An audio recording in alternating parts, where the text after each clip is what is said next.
Hey Ben, I'm super excited to have you join me today. Appreciate your appearance. I love that we're finally doing this. I think ever since our first meeting online, we initially and immediately hit it off, and then our Chicago meeting, we were like that could have been 2 hours.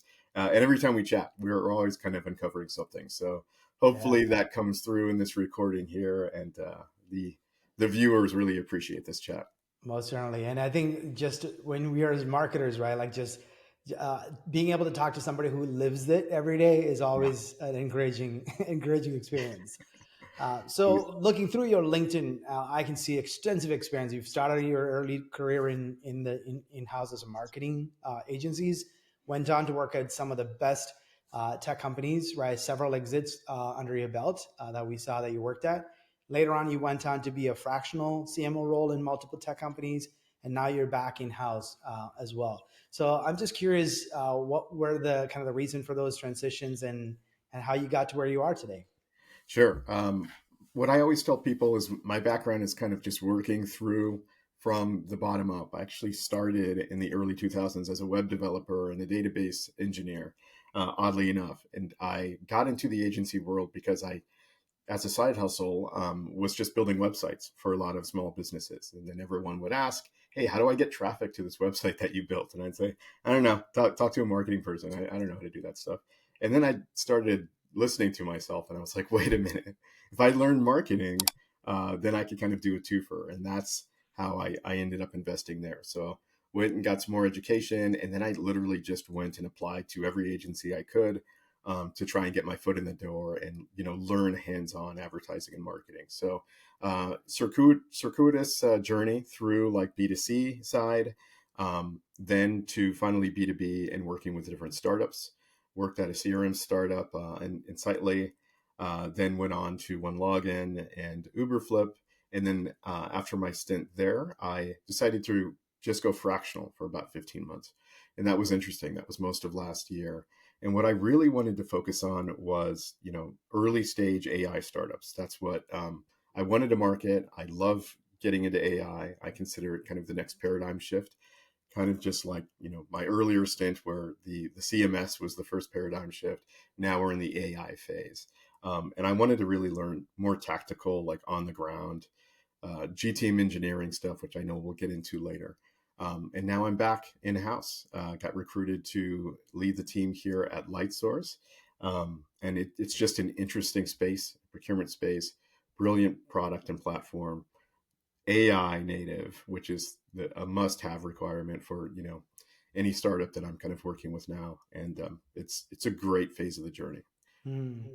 It's interesting what you mentioned about starting to do website that led to getting into the marketing field. Similar story for me and our company, One IMS as well. We were early days just like a branding and creative design agency that got into web design, and the natural next step was customers asking, "You built me this website. It's not producing any revenue," and we're like, "Oh, it's supposed to produce revenue for you, right?" It was Right. just not even a thing in our head, and we're talking early 2000s. So Yeah. that Yeah. led to us getting into the digital marketing space, and now here we are. Very rarely do we actually do website build. It's more so focused on how do you actually drive traffic and turning that traffic into revenue. So that natural progression is kind of what you shared as well. So certainly you've seen a lot of changes in the years you've been in the marketing space. Obviously, traditional channels were losing its steam. We saw such an amazing opportunity, right? It was just a white space in the digital space. If you knew how to create content and just optimize properly, you were able to attract a lot of traffic organically, and paid search was a lot cheaper back in the day, right? All Oh of yeah. those transitions you saw. So from all the things that you've implemented, what have you seen is the biggest shift in what you're seeing in the space? Yeah, I would say now it's just the diversity of different channels. We're Mm-hmm. stepping away from being so heavily reliant on digital and kind of the old school way that things work to more of a nuanced approach. And let me explain what that means. Um, Back in the early aughts, everyone was just mastering their channel mix of like, okay, let's just keep pounding the same messages and we can ABC test. This set of ads, run this on Meta, run this on LinkedIn, run this on Google, display or search, right? And then you'd have kind of this mix.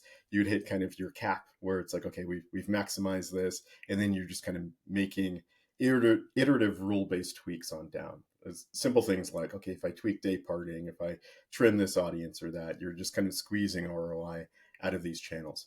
Now it's less so focused on like the technical aspects of that and more around the creative side, because everyone is running that. It's really easy now to run a multi-channel, right? There are tools now where you literally just pop in your creative and it will like auto populate your channel mix for you. So that stuff isn't hard. It is now that creative piece that is starting to get harder. And not only that, but echoing out different, I would say influencers or different people in the space, reaching out directly either to that persona or who your persona is listening to is now more valuable than just doing that channel mix and getting the message out from your own authoritative brand.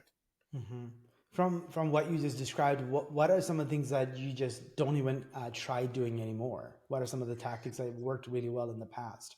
Right now, I don't really run ongoing display anymore. Mm-hmm. I don't really think that there's a tactical advantage to have 24/7 um, display running.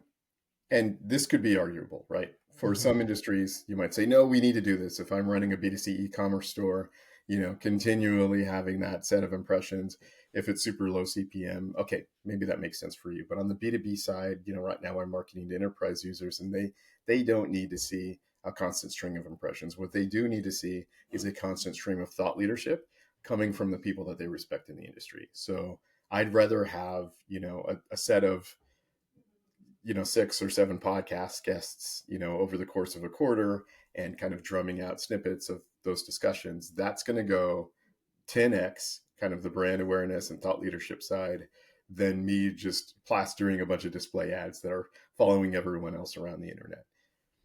Yeah, and it's also like basically you're just spray and pray, right? You're hoping that your target audience is going to see whatever the ads that you're putting out, and hopefully that they're taking action on whatever call to action is there. So, like you said, right, the shift is definitely very visible, right? Like in terms of the strategy and creative is becoming more important in today's world. And where is that mix? I know you mentioned about channel mix could be automated, especially on the paid side, but what Mm-hmm. about like organic versus and earned and paid media, right? Like how are you mixing up that from a performance and conversion standpoint? Yeah, it's at this point, what I'm really focusing on is reaching out to different partners that Mm-hmm. have the audience in mind. So, one of the first things I did at Lightsource was just put together a mix of all of the folks in procurement that had a decent following. And Mm-hmm. again, I didn't really want to use the term influencer, although this could be considered Mm-hmm. influencer marketing. You have kind of the tried and true podcast, right? There's always thought leaders out there. There's usually a top 10 anywhere else. But then even below that, what I did was I put together just a one-to-one automated LinkedIn outreach for my own first-party connections and then second-degree party connections. Anyone that was connected to these people with followings. And the messaging is really simple. And if you're listening to this, you may have received this if you're in the procurement side or one of my connections. It just says, "Hey, can you connect me with anyone in procurement that you know?"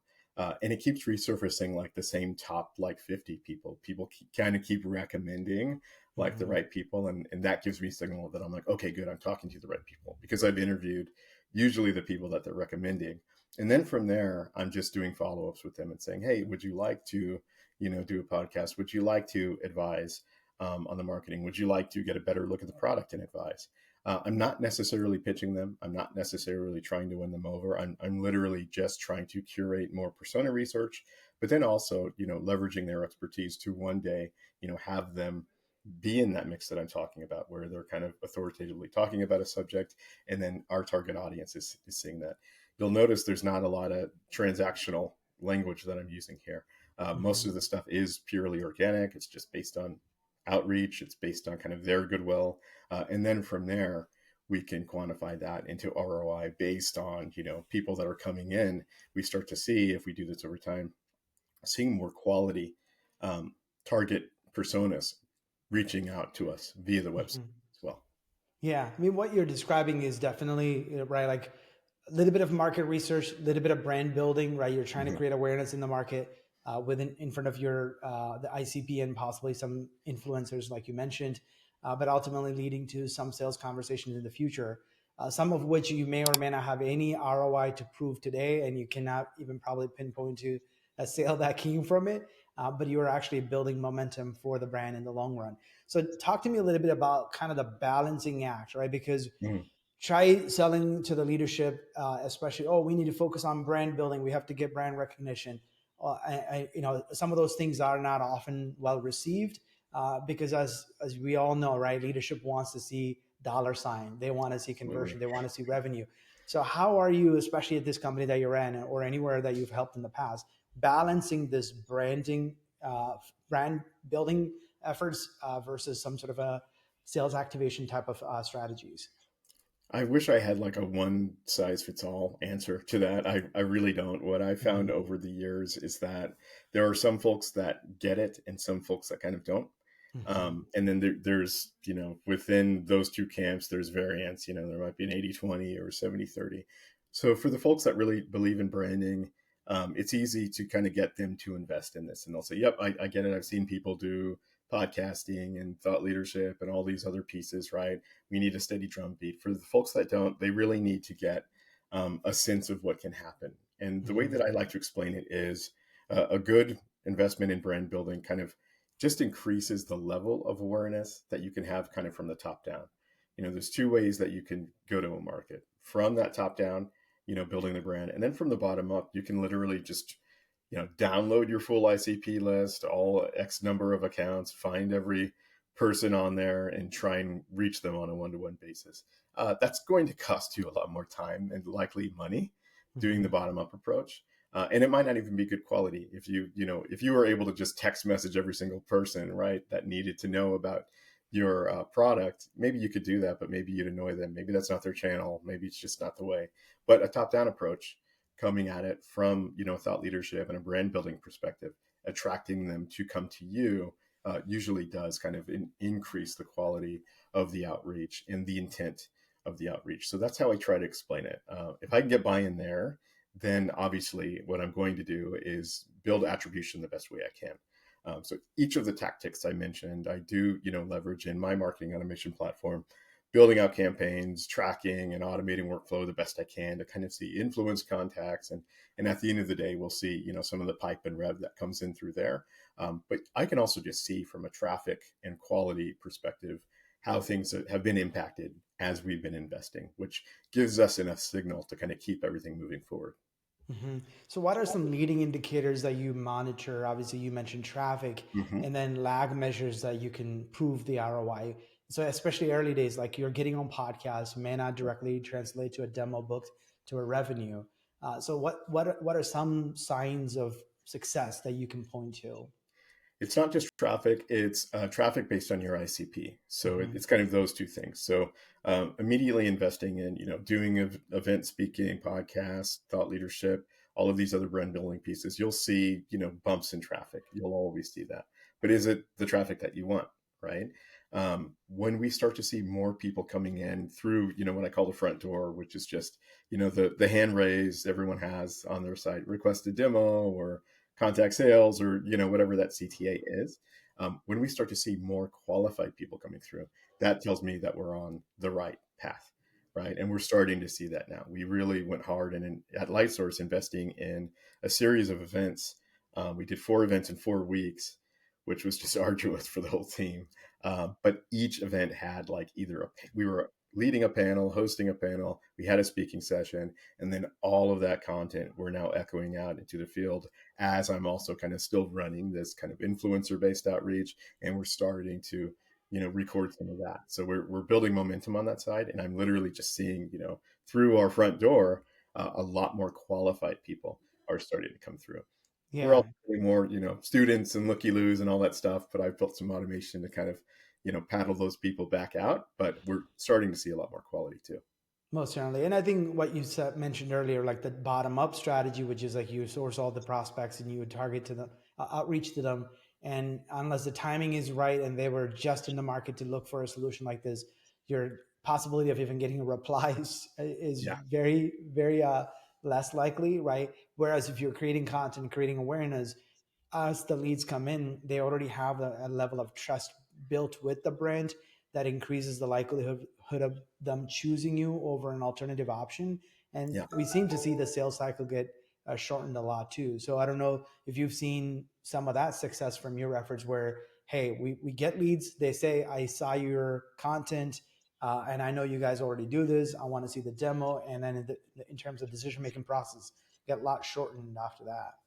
Yeah, you're bringing up a great point because underneath all this stuff, what you can't just do is like invest heavily in brand and then not have your rev ops together and not have your sales process together and not have Mm-hmm. your demand process together, right? And when I talked earlier about finding people in the org that really buy in, you need to have someone that understands it, but then also will give you the space to do all of the follow-up pieces, because underneath the waterline here, I Mm-hmm. have all of our RevOps stuff dialed in. I'm working directly with the sellers on a one-to-one basis, helping them build sequences and automating follow-up, and perfecting that sales process with sales leadership. So all of those things are happening at the same time. We are starting to see that. We are starting to see people eagerly dive in, and we're all pointing to kind of a North Star metric. This Mm-hmm. has been beaten to death in modern marketing, but no one really cares about MQLs anymore. We're really Mm-hmm. focused on meetings or an SQL or whatever that next stage is to you. And that's usually the North Star where everyone can align. And that's where I align with my sellers. Hey, are we getting meetings? How can Mm-hmm. I support you guys getting meetings? Here's the number of meetings we have coming from all of these things. So that's really where we're focused. And I'm connecting with them. And we're starting to see with, perfecting that follow up sequence, we're Mm-hmm. starting to see a faster path to booking those meetings, getting them booked, and having qualitative discussions that obviously then lead to revenue. Yeah. As much as we love attribution that's automated using marketing automation platforms, we're starting to see a lot more direct traffic. A lot of times it just doesn't even give you a lot of insights on how they ended up on your website. Are Right. you leveraging qualitative questions like, how'd you hear about us? And then having them give you that insight either on a sales conversation or in the forms to get better insight? Yeah, there's one thing that we do. Well, two things I should say. On the automated side, we do use a number of listening tools. I'm a big believer in our B2B, Mm-hmm. and that gives us quite a bit of signal. It will tell us, a lot of their campaign, and then we're augmenting it. We use HubSpot, so you can see the first and like last touch stuff there. So I'll Mm-hmm. build attribution using those tools, but a lot of times there is a bunch of stuff that comes Mm-hmm. through direct. So the second thing that we do is when we're connecting with our sellers on meetings, they will kind of put in their own documentation. Here's how this person states they heard about us, or no, I recognize this person from either an event or a discussion that we had. And a lot of it is attributed back directly to the marketing that we've been doing. So it's refreshing to see. It's fun getting the credit on the marketing side, but Mm-hmm. also, and I think in this day and age, shared pipeline and more of a go-to-market approach is better than trying to have a tug of war around who generated what. Mm-hmm. Specifically around facilitating meetings. There's no way we're going to get rev if I'm not sitting with my sellers and saying, hey, how can I help you guys accelerate some of your discovery questions, or can I implement medpick in some of the forms or something like that to move things further, right? Like, and without them picking up the phone and following up and hustling and diving hard after the stuff that we're generating, we're also not going to get there. So it's more of Yeah. a work together approach. And you, like you mentioned, right? Like the yes, HubSpot will show you some of the channels that they first got introduced to our brand. Have you seen an uptick in your branded search and also like direct traffic as in correlation to kind of your marketing efforts getting more traction? Yeah, absolutely. So the way that I always view branded search, especially as you watch it come through analytics or something like that, usually those are the people that have self-educated. And which Mm-hmm. is why a lot of the mistakes that early marketers make is they'll, start spending a ton of cash on branded keywords, or they'll say, "Oh, look, our branded keywords are the ones that this is the campaign where everyone is converting. We need to just focus on doing more of this." That's not really the way it works. What happens Mm-hmm. is people are looking on all your top of funnel stuff, content you're producing, the thought leadership, all the brand awareness stuff that you're investing in that's a little fuzzier to measure. Then when they've ingested all of that, they literally type in your keywords and that's when they convert. That is just giving you signal that all the other stuff that you did up to that point is, that's the conversion point.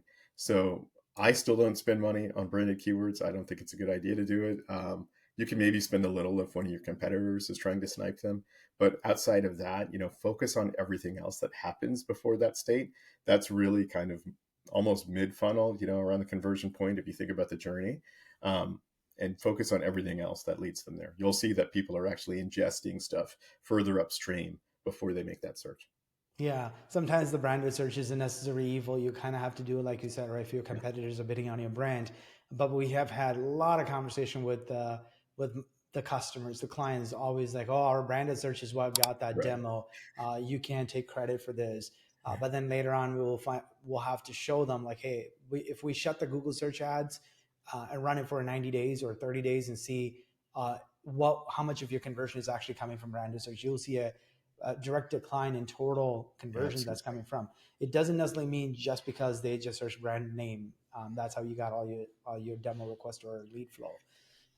But yeah, that is certainly true. As you build your strong brand presence, people are going to search for your brand. They will land on your site. I think one of the things that I don't know if I ever posted on LinkedIn, I've noticed when you look at companies like HubSpot and Salesforce, you compare it, you see how HubSpot's brand search has just gone up. If you look in like SEMrush, it's just like a drastic increase in their search volume for their brand name HubSpot. But that just didn't happen overnight. Just because of that, HubSpot couldn't just say, "Oh, we don't need to do any more marketing. Yeah, Everybody's already looking for HubSpot," right? You still got to continue to build uh, absolutely. on Yeah. the brand side. So you mentioned, GTM, like which obviously a Hmm. lot of people kind of refer to GTM in so many different ways. A lot of them, especially in the early days, it might be more of a sales-driven sales motion, right? Like Hmm. a driven GTM strategy. Like, what are some best practices that you recommend, especially for our listeners who might be in the SaaS space? Like, what are some of the things that you should consider from a GTM strategy? Yeah, there's kind of two avenues that I think about GTM. First, it's like the actual GTM, the Mm-hmm. human portion of it, putting together a council and moving forward.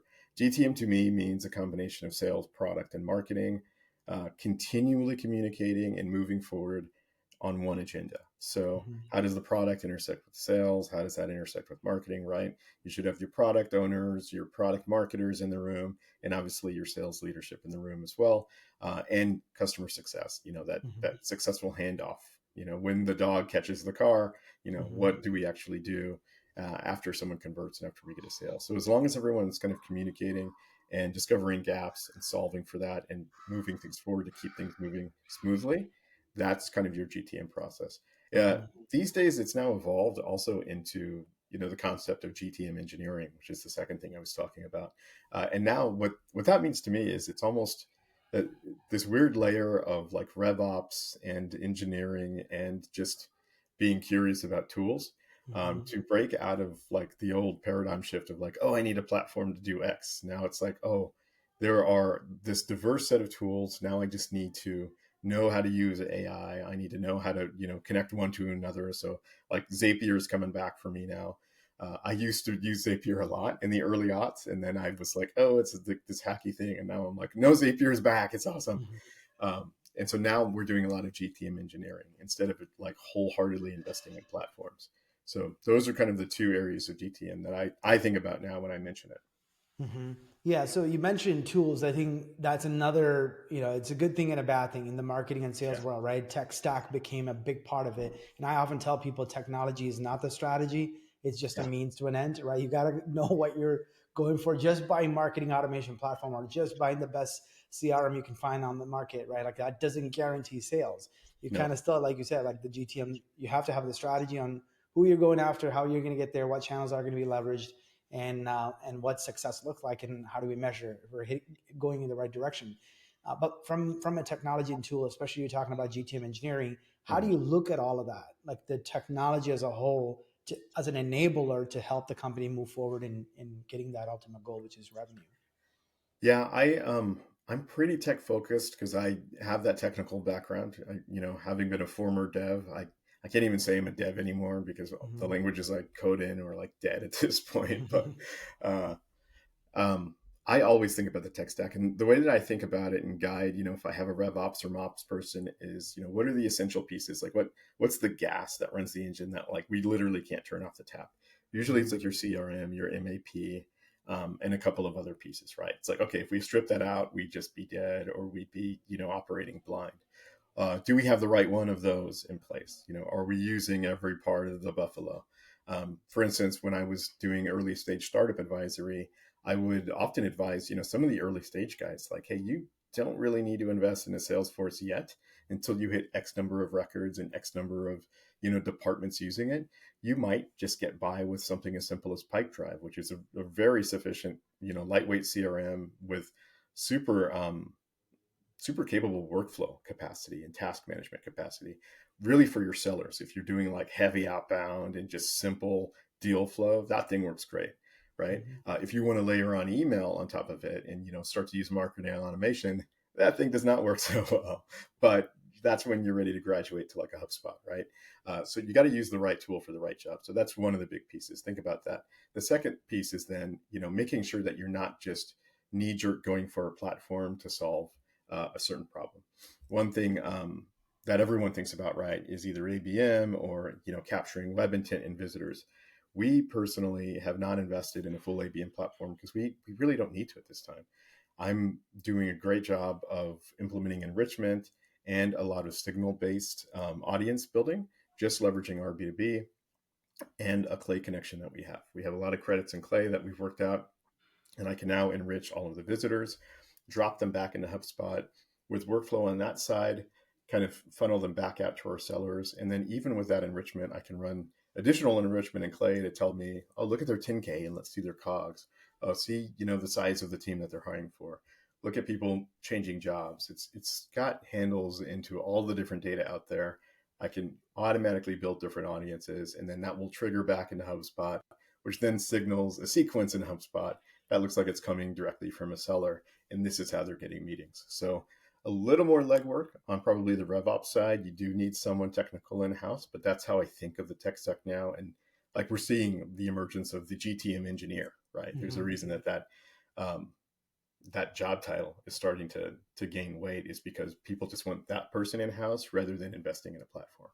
Yeah. So what you're describing is even more than ever before, right? The alignment between marketing and sales is extremely critical today Absolutely. because it's not completely disconnected, right? You couldn't just go to a trade show, bring back a bunch of business card, give it to the salespeople, go run with it. You're talking real time, enriching website intent and handing it over to a buyer, seller, and then tracking that sales conversations and saying, what else can I do to help you win that deal, right? How can I help you qualify or discover their internal needs? All of those things that you're talking about requires a lot more alignment across the sales and marketing organization. So speak to me a little bit more about how, obviously you've done a great job in your organization. It seems like there's a lot of good communication happening and you're being very helpful to the salesperson, right? Not just hand over a bunch of leads and say, go figure, but you're actually helping them win. So give some advice to our listeners on how do I actually even create a culture like that in an Yeah. organization, right? It's not just technology that's going to solve that problem. No, not at all. But I've always kind of done this in my career because I consider that marketing is lazy selling. I have always kind of said this, right? Like as marketers, we want to sell and we have a Mhm. lot of product knowledge and we've ingested all the materials. And if you cornered us in an elevator, we can pitch you, right? We could do it. We just don't want to. Like we'd rather just put all the stuff out there and then have you come to us, right? So that's Mhm. kind of the art of lazy selling. That being said, if you're not a sales oriented marketer, especially these days, if you don't have like that GTM focus across those areas that I mentioned, you're probably doing it wrong because none of the stuff that I'm thinking about, I never would have thought about it if I didn't, sit over on the seller's side of the house. If I didn't, research MedPick, if I didn't read Jolt, like, and all these different selling techniques, I really got curious about it because first of all, that's kind of where the fun is. A lot of, the revenue focused people get to have more fun. They get the SCOs, they get the big parties. And, if you're kind of looking over the curtain, like, hey, why is all this Mhm. activity going on over there? Especially if you're a marketer. If you're not curious about that, then, start getting curious. Figure out your seller's sales process and how to accelerate your marketing from there. Of course, you got to do the fundamentals, build out the brand, build out like a baseline demand, but to use another metaphor here, after you learn classical, start to play jazz, start to figure out, why leads convert into meetings and why and how meetings convert into pipeline and rev. That's going to trigger your next best marketing activities. A lot of the best marketers have been saying this for years, and I'm just another one kind of echoing it out. Yeah. I mean, obviously, like budgeting for all of this, right? You have, I think you're in a very unique industry. You're going after Mm-hmm. head of procurement at all these larger manufacturing companies. And it's probably one of the most boring job functions to market to because those guys are very hard to crack. So, I mean, you said you first went and sourced all your TAM, your total addressable market. You Hmm. found all the companies. You're able to decide, okay, what do I need to do to get in front of them? You said you did 4 events in 4 weeks apart. So you're doing a lot of things that most companies probably don't even crack in 4 years, right? So how do you budget for some of these things, and how do you prioritize what is actually going to impact the business the most? Yeah, that's a great question. When I think about initial GTM, it's especially around events, I think about what you're going to get out of it, right? So every Mm-hmm. channel to me is like, what do I get in exchange for it? As we talked about before with digital, you're getting awareness, maybe you're getting some lead gen, and then you got to do like this heavy follow up. So if you just pushed all your chips into that, you'd have to build a machine that automated a ton of follow up and parsed your audiences out into like top of funnel, middle of funnel, and all that stuff, and you're supplementing it. Cool, that's fun. I've built that stuff before. It's essential. I'm still building some of that stuff now. But when you start to invest in events, what you're really doing is what I call a triple play. It's brand, demand, and awareness all at once. An early stage startup will always need all three, so it's the easiest thing to kind of do. I spent, I think, 2 or 3 weeks just researching all of the top industry events, and then those interviews that I was conducting. I was literally just asking people like, "Hey, what do you think about this event or that event? Or are you going to be here or there or whatever?" Based on that list, and then based on a lot of internal discussions, we then came up with kind of our big list and just said, all right, we're going to push all the chips into these four. But in order to conduct these events, we have to do thought leadership to get that last piece out of, that triple play, the brand, demand, and awareness stuff. So the branding is the thought leadership piece, which is coming from those discussions that we're having at the events.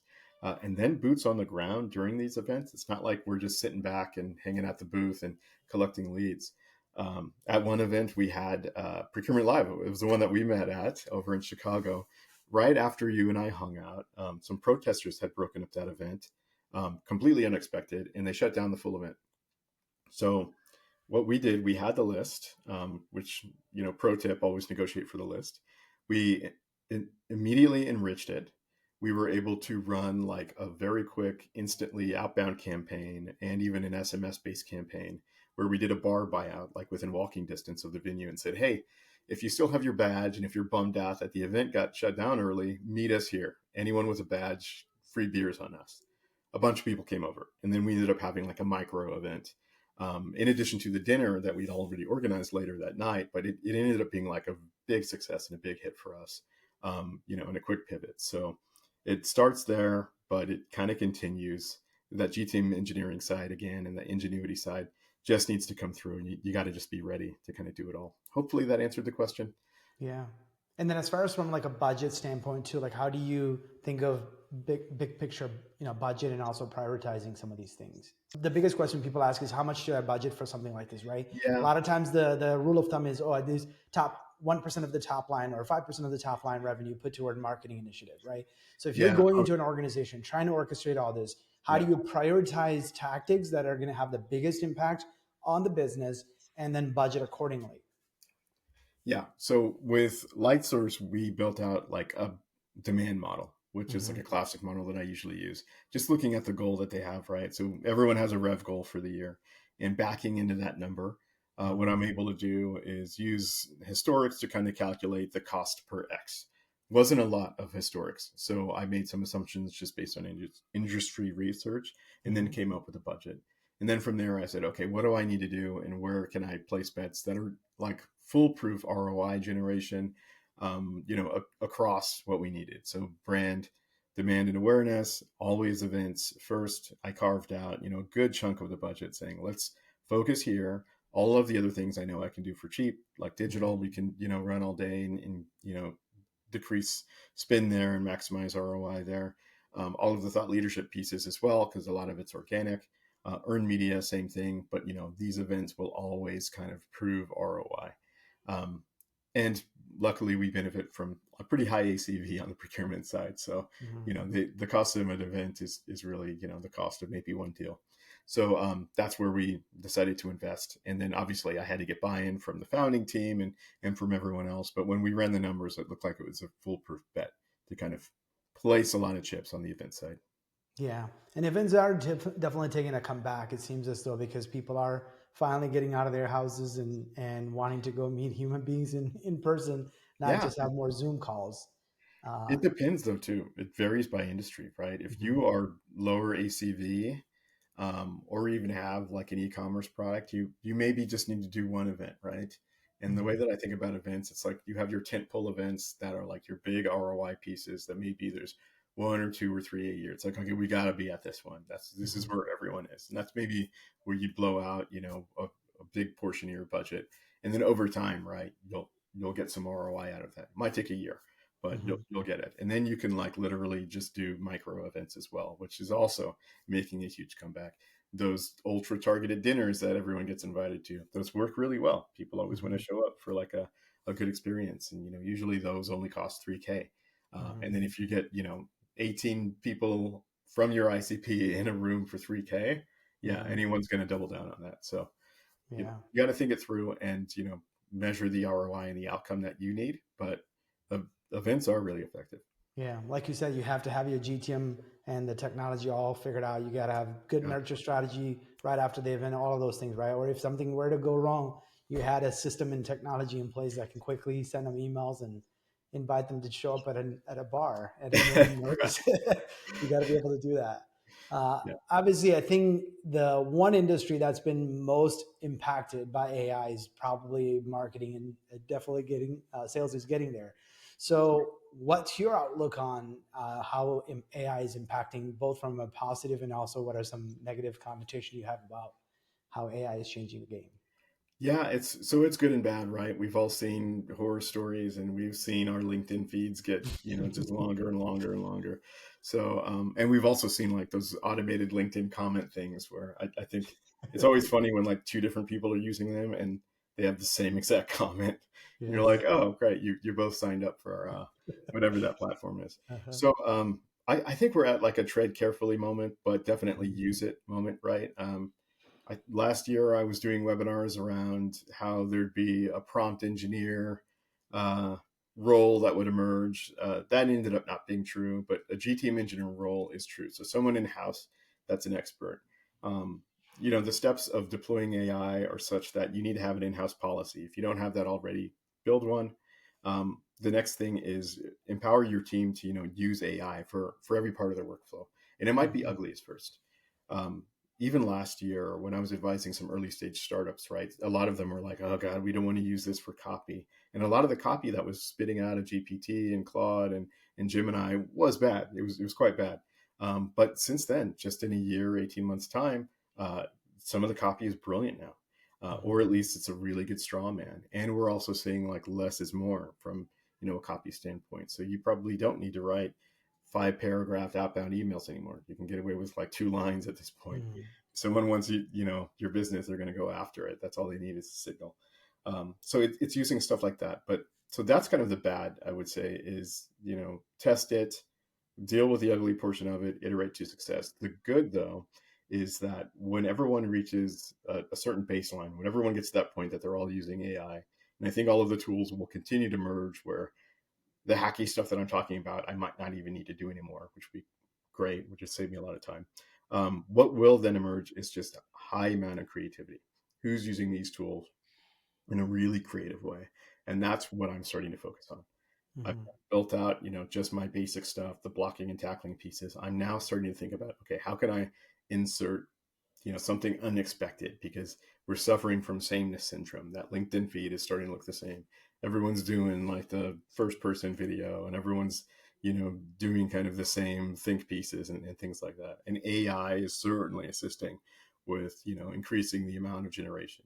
You used to be able to get away with 2 or 3 LinkedIn posts a week. If you have a company page, you almost need to do every day now. But to make it novel, distinctive, and ultra creative within your brand guidelines, that is probably the next phase. And the people that get there first are, I think, going to be the ones to stand out. Yeah, and I also think the more and more people are the reason why I think the events and everything is becoming more popular is because people are getting inundated with all this AI written content and AI Right. made videos, right? People want that human connection, so I think there's going to be more of that as well. So there's a lot of shift is happening, a lot of changes happened, and you certainly learned a lot in the world of marketing. Looking back, what advice would you give younger self, younger Ben? Um, I really wish I would have gotten into product marketing earlier than I did. I think I was doing a lot of product management and was exposed to it a lot, just because I backed into marketing coming from the product side, being a dev, but I didn't really know the formal aspects of product marketing. Um, Obviously, since then, I can't get away from it. Right? Mhm. It's one of the pieces that you do first. One of the pieces that I've had to invest in first as well. With Lightsource, but it's so fundamental, and there's no question as to why most places have hired for PMMs and product marketers more than traditional marketers. I would say, like in the last few years, it's because it's such a critical piece to be able to communicate with the devs and a little bit of the sellers on their approach, and then blend your competitive analysis, your value props, all of the different things that the product can actually do to communicate that out in an effective way is an art and a skill. And that, for someone like me, having a really strong PMM that can communicate that through and work in a really cohesive way across all of those different departments, can just immediately accelerate the marketing. So that's what I would say. If I had anywhere to re-guide myself, I would say, oh, do PMM stuff first before you start diving into demand, because the demand stuff is almost easier. Maybe that's just me with a lot of experience doing it. It's easier than the art of strong product marketing. Yeah. Do you have any prediction on where the marketing industry is headed? That being said, the double-edged sword of that is that a lot of my PMM uh, automating competitive analysis now is easier than ever. Automating um, like a chat resource to spit out value props and product capabilities is now easier than ever. When you think about the main pillars of product marketing, at least two of them can easily be augmented now with AI. At one org, I had like four different PMMs, just one that did competitive analysis, one that did value props, like one that did product capabilities, and now with AI, almost two of those things can just be automated if you're continually like pouring research and putting the right pieces in place. But there are other things that will always need a human touch. Things like analyst relations, right? You need to not only ingest and distill all of that research and kind of reviewing that, but reaching out and educating the analysts. That's where it's probably analysts and experts, right? That's where I'd probably invest more time from a strategic standpoint, because that is an art. Awesome. Well, Ben, I certainly enjoyed our conversation today. Thank you so much for sharing your life lesson and wisdom with my audience. Thanks for having me. This is always a great chat. Happy to do it again. Hopefully it was valuable for some people that viewed. If you enjoyed this video, please share it. To make sure you never miss an episode, please subscribe.